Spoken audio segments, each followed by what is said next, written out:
جنت جنت میں جانے والے لوگ کیسے ہوں گے؟ اللہ تعالیٰ اپنے ان خاص بندوں کو کیسے کیسے انعامات سے نوازے گا۔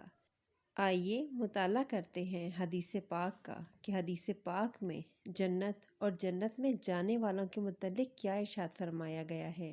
حضرت ابو ہریرہ رضی اللہ تعالیٰ عنہ سے روایت ہے کہ رسول اللہ صلی اللہ علیہ وآلہ وسلم نے فرمایا کہ اللہ تعالیٰ ارشاد فرماتا ہے کہ میں نے اپنے بندوں کے لیے جنت میں وہ چیزیں تیار کی ہیں کہ جس کو کسی آنکھ نے نہیں دیکھا اور نہ کسی کان نے سنا اور نہ کسی بشر کے دل میں ان کا خیال ہی گزرا ہے۔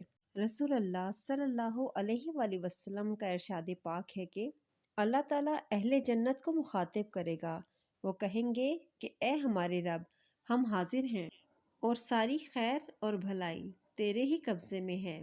اللہ تعالیٰ پوچھے گا کہ تم خوش ہو؟ وہ جواب دیں گے کہ اے ہمارے رب، تو نے ہمیں یہاں وہ کچھ دیا جو اپنی کسی مخلوق کو نہیں دیا۔ اللہ تعالیٰ فرمائے گا کہ کیا تمہیں اس سے بہتر اور افضل چیز اور دوں؟ بندے پوچھیں گے کہ اے ہمارے رب وہ کیا ہے؟ جواب ملے گا میری رضامندی اور خوشنودی، اور اس کے بعد میں کبھی تم پر ناراض نہ ہوں گا۔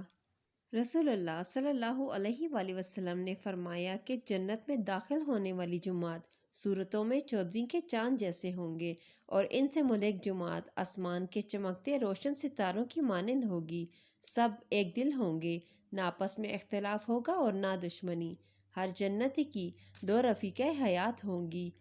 یہ جنتی صبح و شام اللہ کے ذکر میں مگن رہیں گے اور کبھی بیمار نہ ہوں گے، اور نہ کوئی جسمانی آلائش ان سے خارج ہوگی۔